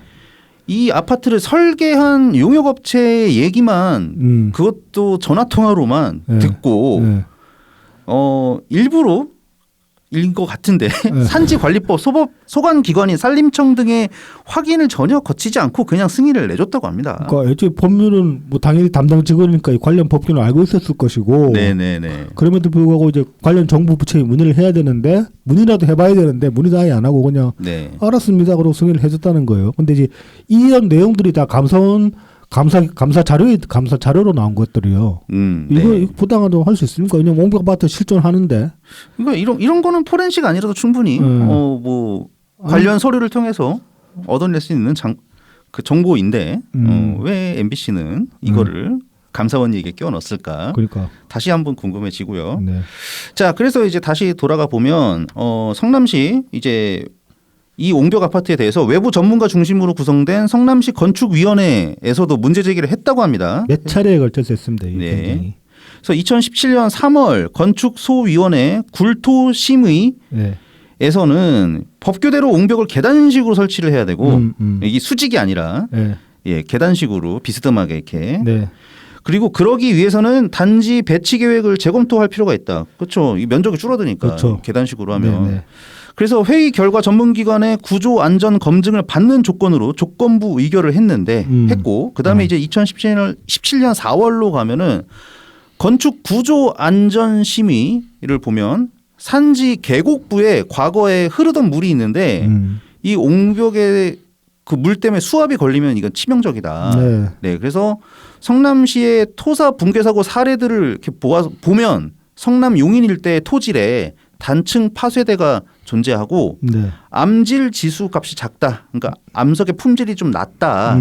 단단하지 않다는 얘기겠죠 아마. 네네. 그래서 이게 산사태 비슷하게 그러니까 무너져 내릴 확률이 굉장히 크다. 뭐 네네. 이렇게 볼 수 있겠죠. 네. 이 단층 파쇄대라는 것은 작은 단층이 많이 생기면서 암석이 잘게 부서진 곳. 그래서 그렇기 때문에 침식과 붕괴가 빠르게 진행되는 특성을 가지고 있다고 합니다. 네네. 그러니까 야, 이 옹벽 세우기 완전 안 좋은 곳인 장소라는 건데. 제가 이제 그 아파트 공사판을 좀 다녀보면서 이제 맨날 하는 얘기가, 나 같으면 강남에 아파트 안 산다고 얘기하거든요. 아, 네네. 이게 뭐 다른 이유가 아니라 강남이 입지적으로는 좋죠. 일반적으로 인프라 잘 돼 있고 교육도 학군도 잘 돼 있고. 그런데 집안이 안 좋아요. 그 모래땅 특히 송파 잠실 이쪽은 그 이제 한강뷰 쪽은 지금 이 기사에 설명하는 이 단층 파쇄대예요, 거기도. 그리고 바닥이 집안이 굉장히 물러요. 네네. 잠실도 그렇고. 네.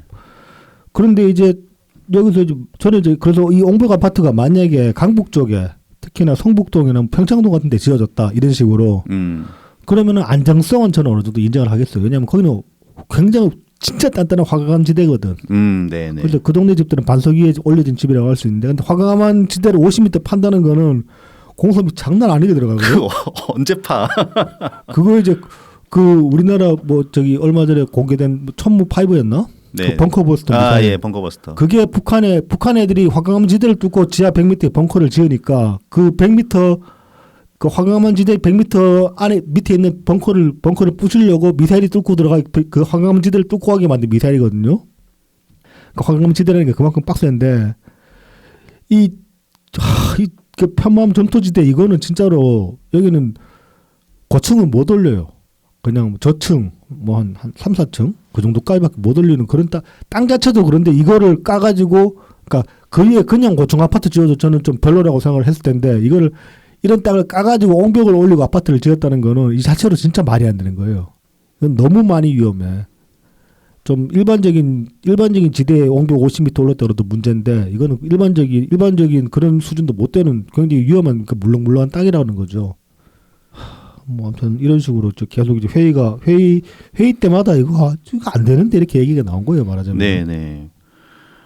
게다가 뭐 이 토목공학과 익명의 토목공학과 교수는 백현도 옹벽 아파트가 편마음 지대에 있다고 합니다. 이 편마음은 이제 점토가 사이사이에 이렇게 들어가 있는 단층들이 많이 발달해가지고 그렇죠, 네. 붕괴 위험이 크다. 이거 옛날에 지구과학 시간에 안 들으셨으면 다 들은 내용인데. 그렇죠. 편마음이라는 게 결국 그 얇은 네. 그러니까는 그 빵으로 치면 패스트리 같은 그런 그러니까 형태잖아. 편들이 이제 짜자작 예. 쌓여 있는 거예요, 말하자면. 예. 근데 그 사이에 이제 점토층이 있으면 이 미끄러지기 딱 좋지. 그렇죠. 그러니까 집안 자체가 물렁물렁해요. 네. 그래서 정말 뭐 안 좋은 아파트 단지가 조성되기 안 좋은 요소들이 이렇게 산적해 있는데. 그래서 이제 외부 전문가들 불러다가 뭐 이게 그 내부 인사들이랑 같이 회의를 해보면 항상 부정적인 얘기가 나올 수밖에 없는 거예요. 당연한 거예요. 그렇죠. 이거는 뭐 전문가 양심을 걸고 그 레벨도 아니야. 그냥 야 여기 어떻게 그렇게 여기도 어떻게 그렇게 높이 지을 수가 있냐, 옹벽을 저렇게 깊게 파고라고 이제 얘기할 수밖에 없는 그런 조건인 거예요, 말하자면은. 네.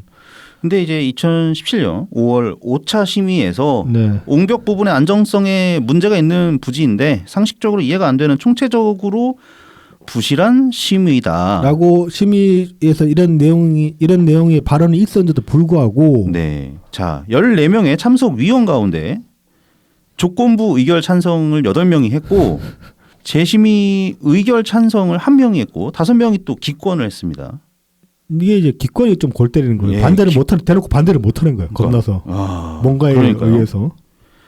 그러니까 이런 무리한 인허가인데 성남시가 답을 정해놓고 밀어붙인다는 느낌을 강하게 받았다고 전문가 의견이 있었습니다. 근데 이제 왜 그럼 뭐 어떤 식으로 성남시가 푸시를 했을까라는 게 이제 이 감사원의 어떤 감사원에 감사를 해가지고 검찰에 토스를 해줬거든. 네. 그래서 검찰이 이와 관련해서 이재명을 지금 기소한 상태란 말이죠.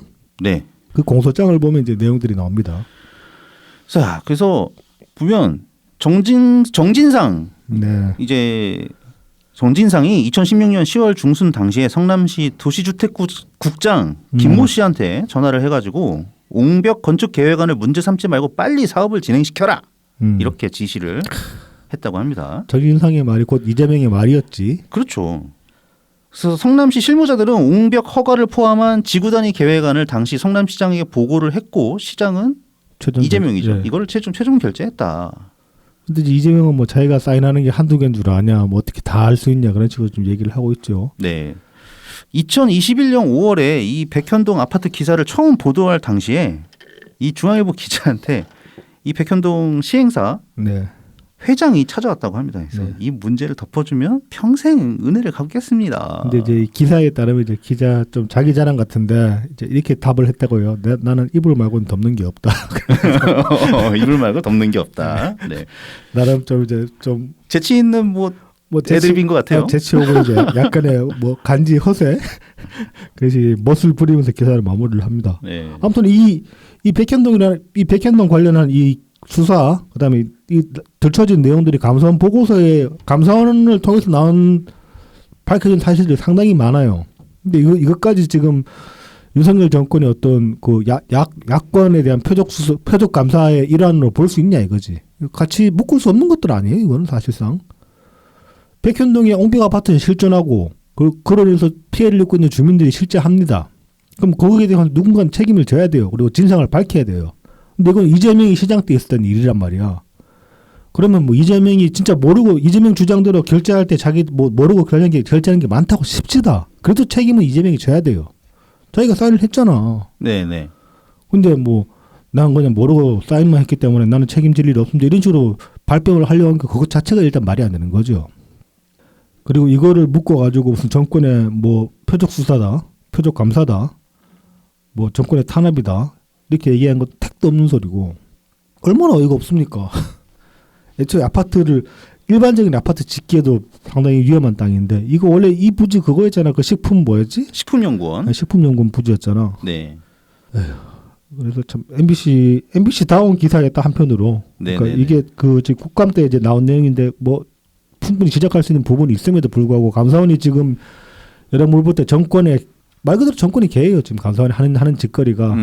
그리고 감사원장은 그래서 이거 통해서 어떻게 자기도 정계로 진출하려는 그런 욕구를 가진 게 아닌가. 그런 이제 의심이 드는 그런 행태인데도 불구하고 거기에 이재명을 끼워 넣으니까 희석되는 면이 상당하다. 네네. 이것도 이제 또한 그 윤석열 정권 비판이나 윤석열 탄핵에 대해서 제일 큰 걸림돌이 되는 게 이재명이다라는 걸 보여주는 그런 케이스라고 할 수도 있는 거죠. 그렇죠, 그렇죠. 자, 그리고 이제 또 국감 때 이제 이런 내용도 나왔어요. 이제 저희 소제목을 민주당의 언론 통제의 욕망이라고 붙여봤는데, 요건 이제 16일자 조선일보 기사입니다. 민주당 올해 이틀에 한 번꼴로 언론 중재위 제소. 이게 이제 그 올해 들어가지고 민주당이 8월 말까지 언중위에 제소한 그 심의 조정 신청 건수가 124건이라고 합니다. 네네. 이게 굉장히 이제 기하급수적으로 늘어난 거예요. 2020년만 해도 민주당이 그 언중위에 제소한 게 3건밖에 없었다고 해요. 그런데 이제 그리고 뭐 작년에도 10건 정도였는데 올해 들어가지고 엄청나게 늘어난 거야. 근데 이제 국힘 같은 경우는 올해 들어가지고 8월 말까지 언중위 조정 신청이 49건. 굉장히 이제 대비가 되죠. 상당히. 거의 3배 가까이 차이가 나는 거죠. 그리고 이제 민주당이 낸 조정 신청 124건 가운데 46건, 그러니까 이게 37% 정도 되는 요 비율로 요 비율이 이제 이재명 관련한 보도들이라고 합니다. 그렇군요. 그리고 또 이제 민주당이 신청한 조정 중에 65% 이제 80만 건은 언중위에서 기각이 됐거나 아니면 민주당이 뭐 자체 취하를 해버린 그런 경우들이 있다고 합니다. 이런 것들이 이제 어떻게 보면은 말도 안 되는 건수들로 일단 이제 당장에 뉴스 퍼져나가는 걸 막으려고 제소를 했다. 그렇게 볼 수 있는 거죠. 네네네네. 이제 기사에서 이제 예를 든 게 뭐 이런 내용들입니다. 이제 올해 2월 달에 그 이재명과 이때 원내대표가 우원식이었나? 올해 초 2월이면은 그 박찬대 아닙니까? 박찬대는 저기 뭐 총선 끝나고 나가지고 그러니까. 총선 끝나고 나서 원내대표인가? 네. 우원식은 아니고 일단. 우원식 아니었나? 우원식 맞는 것 같은데. 우원식은 그 앞에 하지 않았나요? 아무튼 네. 아무튼 이제 올해 초에 그 총선 시즌 때 그때 이제 이재명이랑 민주당 원내대표가 불공정 여론조사 논란이 있는 여론조사 업체를 당내 경선 조사에서 제외하는 방안에 관련해 정면 충돌했다는 이제 그런 내용이 기사가 보도가 됐는데 민주당이 이제 이거 사실 아니다 그러고 언중위에 조정 신청을 했어요. 당시 이재명도 막 뭐 이거 사실 아니다 그렇게 인터뷰를 했는데 언중위에서는 뭐 민주당이 그 태클 건 게 사실이 아니다 그러면서 이제 기각을 시켰어요. 이게 이제 내용이 뭐냐면 총선 시즌 때 당에서 이제 경선 전에 자체 여론조사를 돌리잖아요. 네. 근데 이 여주업체가 그 민주당 이재명이 성남시장 시절에 외주를 준 업체이고 그리고 이때 돌린 여주에서 보면 특정 후보를 빼는 경우들이 많았어요. 이를테면은 당시에 이제 홍영표 의원 탈당하기 전이었거든요. 홍영표 의원 지역구에서 여주를 돌리는데 홍영표를 뺀다 이런 식으로 굉장히 말이 안 되는 거잖아요. 그 이제 이거 관련해 가지고 이제 이 당시 원내랑 이재명이랑 충돌이 있었다는 그런 기사 내용이 보도했는데 이거 민주당이 아무튼 이거 사실 아니다 이런 식으로 무마를 하려고 했다가 실패를 했다. 이 당시에 원내대표가 홍익표였네. 홍익표였구나. 맞다. 우원식이랑 홍익표랑 근데 왠지 비슷해 느낌이. 우원식은 2017년에 했었고요. 맞다. 홍익표였다. 홍익표도 원내하고 지금 이번에 뺐지 못 달았지. 못 달았나? 불출마했던가 이때. 뭐 아무튼. 자 그리고 또 이제 7월달에 김만배와 동거래를 한 혐의를 받았던 전직 언론인의 사망이 이재명 대표와 연관이 있다는 취지의 보도에 대해서 또 조정 신청을 냈는데 이것도 이제 언중위가 또 기각을 시켰어요. 요거는 이제 지난 6월 30일 날 한국일보 간부가 이제 야산에서 변살체로 발견이 됐어요. 네네네. 아마도 이제 뭐 극단적 선택을 한 것으로 추정이 되는데 이 양반은 어떤 혐의가 있냐면 2020년 5월 달에 주택 매입 자금을 마련할 목적으로 김만배한테 1억 원을 빌렸어요. 그래서 이제 이 사실이 확인이 돼가지고 2023년 1월 달에 해고가 됩니다. 한국일보로부터. 네네. 근데 이제 이 사람이 이제 얘기하는 건 그냥 사인간에 금전 돈 빌릴 수도 돈 빌릴 수 있지. 있는 거 그렇게 얘기를 했는데 그렇게 얘기를 하면서 이제 불복 소송을 냈는데 1심에서 패소를 한 상태였고 또 그러니까 이제 한국일보에서의 해고가 정당하다. 네. 법원 1심 재판부가 손을 들어준 거죠. 그리고 또 이제 김만배한테 돈 받고 대장동에 유리한 기사 써준 거 아니냐라는 혐의로 검찰 수사 중이었던 상황이었어요. 네네. 지금 이제 뭐 다들 아시는 바와 같이 이 관련 혐의로 이제 그 수사받고 이 관련 혐의로 퇴직당한 해임당한 이제 언론인이 한국일보, 한겨레, 중앙 각 1명씩 있죠. 그리고 이제 한국일보 기자는 이렇게 죽었고 나머지 한겨레, 중앙은 각 1명씩 이 사람들 수사를 받고 있는 상태인데 이거 관련해서 민주당이 당시에 논평 냈던 게 뭐 검찰의 강압 수사 때문에 사람 죽었다 이런 식으로 얘기를 했어요. 별로 아닌 것 같은데. 네. 그냥 빼박이라서 노답이라서 그냥 이렇게 간 것 같은데 느낌이. 뭐 이런 것들을 아무튼 민주당이 이제 언중위에 제소를 했다는 겁니다. 이게 이재명이 이번에 재보궐선거 선거 유세하면서 그 얘기를 했던가 아니면 그 전에 했나 정확하게 기억은 시기가 기억은 안 나는데 네. 뭐 뉴스 보도로도 많이 나왔죠. 이제 언론 자유 지수, 네. 언론 자유 지수가 뭐 이번 윤석열 정권 들어와서 많이 떨어졌다. 네. 뭐 이런 얘기를 하면서도 윤석열 정부를 공격하긴 하는데 네. 민주당은 그럴 입장이 아닌데요. 뭐만 하면 다 댓글 걸고 사실이 아닙니다. 이래서 계속 사실 맞는데 사실 아니라고 계속 오기는 게 한두 개가 아니니까 이런 식이니까 만약에 그럼 이재명이 정권 잡았으면 뭔가 달랐을까? 그러니까 말입니다. 언론 자유가 얼마나 올라갔을까? 별로 기대하기 힘들죠. 네. 자 이제 마지막으로 이번 주에 이제 트럼프가 좀 이상한 소리를 좀 했어요. 짜증나는 소리를. 네네. 이게 이제 현지 시간 10월 15일 시카고 경제 클럽 주최 대담회에 이제 트럼프가 나가가지고 이런 소리를 냈습니다. 내각 백악관이 있으면 한국은 주한미군 주둔 비용으로 연간 100억 달러를 지출하게 될 것이다. 그들은 머니머신이다. 이렇게 얘기를 했어요. 머니머신 이재명이라고 있는데 아직 못 찍어내고 있지만 여기 이제 지금 이제 미국 대선 시즌이잖아요. 네네. 그런데 이제 올해 10월 초에 미국이랑 한국이랑 2026년 방위비 분담금을 또 협상을 했어요. 네. 이게 이제 2026년이니까 이제 전년도 대비 전년도 대비면 이게 언제 대비지? 25년까지 지금 이제 방위비 인상분이 계속 문재인 정부 때 세팅이 됐거든. 근데 네네. 이제 아무튼 전년 대비해가지고 8.3% 인상해서 1조 5천억 원 정도로 이제 정했다고 합니다. 그리고 이제 2030년까지 매년 분담금을 올릴 때 이제 소비자 물가지수 증가율을 반영해가지고 올리겠다. 그러니까 물가 올라가는 거 봐가면서 더 올릴 수 있다. 이제 그렇게 이제 협정 문안을 이제 타결을 했다고 합니다. 네. 이게 이제 트럼프 100억 달러 발언랑 비교를 해보면은 100억 달러가 대략 한 14조 원 정도 되잖아요. 10배 이상이 되는 거지. 그러니까. 10배 가까이 되는 거지 말하자면. 그러니까 트럼프는 이제 나였으면 10배 더 뜯어냈다 이 얘기인 거죠. 이와 관련해가지고 이제 연 대표님이 이제 17일 날 SNS에 글을 올리셨어요. 네. 트럼프의 귀환. 11월 미국 대선이 어떻게 될지는 모른다. 그러나 트럼프는 돌아왔다. 조병재 전 국립외교원장의 역저 트럼프의 귀환은 선명하다.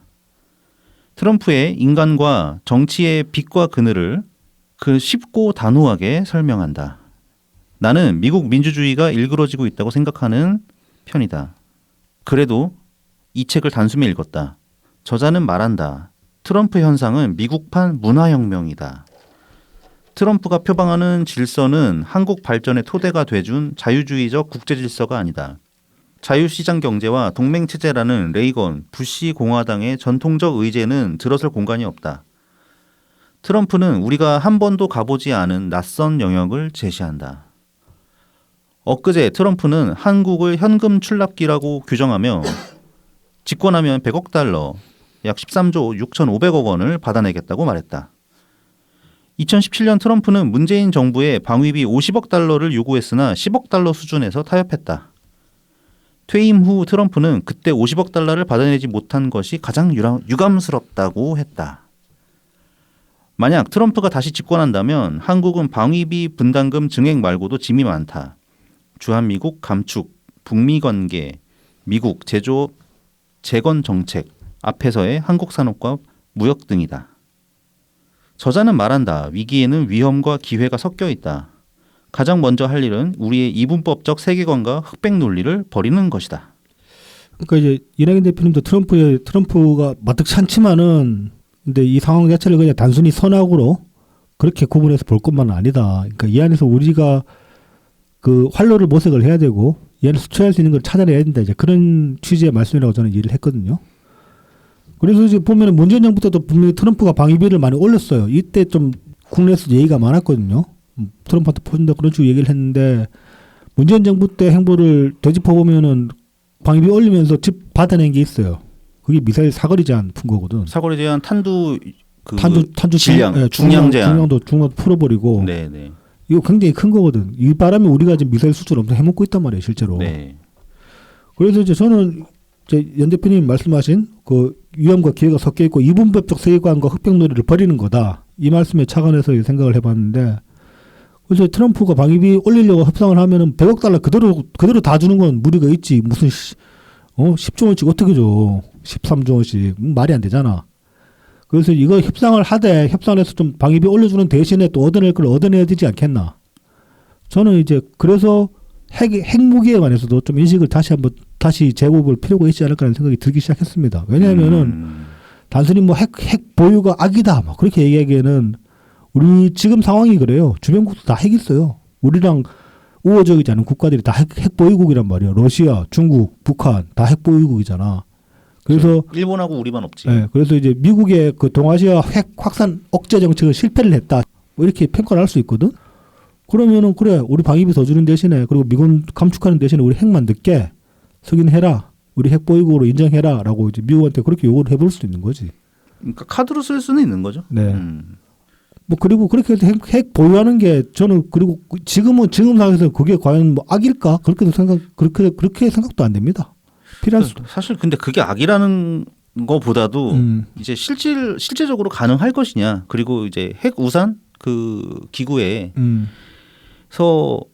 벗어날 수 있느냐 이제 이런 거죠. 그러니까. 그 이제 우크라이나 침공을 다시 한번 생각해 보면은 우크라이나가 침공받게 된 결정적인 계기가 거기 핵이 없기 때문에 원래 핵이 있었는데 러시아한테 돌려줬죠. 그렇죠, 돌려줬죠. 예. 돌려주면서 당시에 미국이 그 핵 반환하면 우리가 경제 지원해줄게 이렇게 뭐 경제 지원해주고 뭐 군사적으로 뭐 주둔해서 도와주고 그렇게 얘기를 해가지고 그거 믿고 핵을 다 반환을 했더니만은 별로 뭐 이득은 못 보고. 네, 그렇죠. 러시아는 저 새끼들 핵 없으니까 만만하다 그렇게 해서 들이댄 거거든. 그 다음에 이제 그래서 북한이 사실 핵을 못 버리는 거잖아요. 그렇죠. 예, 그러니까는 핵을 버렸다가 네. 털리는 여러 국가들을 봐왔기 때문에 저 얘기를 고집곧대로 우리가 따르면은 우리가 그냥 무너지는 그렇죠. 네. 일이 생긴다. 이렇게 이제 판단을 내렸기 때문에 어떻게 해서든 몰래 계속 핵을 보유하려고 이미 보유하고 있고 뭐 그거 확장해 나가려고 하고 그렇죠. 있는 거죠. 네. 그래서 이제 뭐 북한 위협 때문에 지금도 굉장히 지금 대치 상태가 심각하고 있고 윤석열 정부가 그 상황을 더 악화로 이제 그렇게 가속화시키고 있는 면이 있지만은 뭐 그건 그거고 북한이 저렇게 계속 들이대고 어떤 주도권을 쥐고 흔들려고 하는 그런 모양새를 취할 수 있는 결정적인 이유도 북한의 핵이 있기 때문이거든. 그렇게 보면 야씨 우리도 핵 있다 이래버리면은 또 상황이 달라질 수가 있다는 거죠. 그래서 뭐 여러 가지 옵션을 생각해놓고 옵션을 펼쳐놓고 이제 따져봐야 될 부분이 있긴 하지만 핵이라는 것도 이제는 생각해볼 수 있는 카드가 되지 않았을까 뭐 그런 생각을 해보게 됩니다. 트럼프가 만약에 집권하게 된다면 분명히 돈 더 내라고 그럴 텐데 뭔가 얻어야 될 거 아니야. 그걸 통해서. 아니면 저 SNS에 어느 분이 말씀하셨는데 뭐 F-22를 달라고 그런다든지. 근데 그런 거는 F-22 운영 어떻게 하려고? 그렇지. 유지비가 많이 들어서 안 돼. 자, 뭐 아무튼 이번 주는 이 정도로 합시다. 네, 네. 뭐 그래서 참 이제 코앞이잖아요. 미국 대선 같은 경우. 네. 그래서 네. 미국 대선 보면은 지금 우리나라 그 보도 행태가 좀 못마땅한 면이 있어요. 그러니까 이 여 대표님 말씀하셨던 그 이분법적 세계관, 흑백 논리를 네네. 보도 행태에서 상당히 많이 드러내고 있거든요. 미국 이를테면 미국 민주당이 선이고 트럼프는 무조건 악이다 이런 식으로 해가지고 미국 민주당이 우세한 것처럼 의도적으로 그렇게 좀 보도한다는 면이 느껴지거든. 네, 또 그런 거를 이제 지적하는 분도 계시고, 네네. 네, 그러니까는 그 유튜브에서 봤는데 뭐 전 KBS 기자 출신 박종훈 기자가 예, 본인의 유튜브 채널에서 그것을 지적을 했거든요. 저는 이제 알고리즘 이상에 걸려가지고 한동안 미국 그 재미 교포들 채널들이 많이 떴는데 이게 대부분 좀 우파 성향의 그런 채널들이었는데 다들 하나같이 한국 보도랑 반대로 얘기를 한국 보도 쓰레기라고 거기서도 이 뭐 저기 뭐 통계 그 단순히 여론조사랑 또 실제 미국 투표율은 다르게 나오잖아요. 선거에 대한 선거기 때문에 네. 그런 것들 짚어가지고 이야기하는 상당히 설득력이 있는 주장들이 있더라고.